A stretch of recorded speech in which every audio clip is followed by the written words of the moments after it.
Биринчиден мен мынагы Союздың уагынан бери Нижняя Серафимовка Ысыгата жолу ушу Союздан бери такыр жасалбай келаткан жол эле. Мына бир жума мурун бир 20 чакты техника келип баштады. Шу жердеги элдер аябай сүйүнүп, Алмаз Акынжанович, шу жерде бир 5-6 намазга жыгылган кишилер да байкабастан сүйүнгөндөн ичип алыптыр. Анан элдер шунчалык сүйүнүп, Садыр Нуркожоевичка рахматын айтып атышат. Сыргабаев Апсатарга да аябай чоң рахмат, ушул жолубузду баштап техникалардын баары иштеп атат. Буйруса ушул быйыл бүтүп калса, аябай сонун бир районго бир салым болот эле, биздин районго. Экинчиден, мен тиги кайрыла турганым, бул биздин өкмөттүн төрагасына Касымалиевке кайрылайын дедим эле.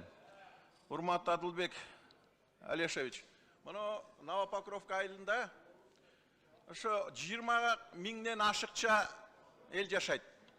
2 жылдан бери айтып келатам, 12 жылдан бери салынбай, гострой бүтө албаган бир бала акчабыз бар эле. Жылда былтыр деле мына салабыз деп башта айтты эле. Быйылда акча бөлүндү баштайбыз деди эле. Такыр башталбай жатат. Ушу суранарым, урматтуу Адылбек Алешевич, шуну быйыл акча бөлүп берип, ушу баштап койгулачы. Сизден суранам, урматтуу төрага, ушул протокольный поручение берип коелучу. Шуну быйыл баштабасак, аябай килейген айылдан анан бир да бала акчабыз жок. Анан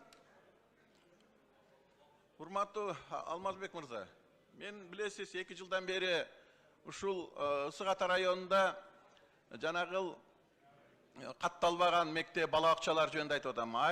Мына азыр 4-чү аким келди.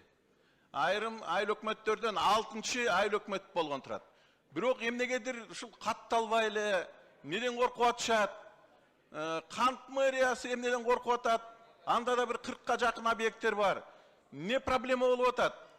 Мен сизден суранарым, шуну билип, эгерде бирөөнүн окаты болсо, ошолорду калтырып калгандарын каттай бербейби? Эми ал мектепти, бала акчаны талашкан деле эч ким жок. Неге проблема кылып атышат? Эмне үчүн ушул өкмөткө деле кайрылат элем да, ушул Касымалиевке дечи, ушуну көзөмөлгө алып бир баштап койгулачы каттап. Суранарым силерден.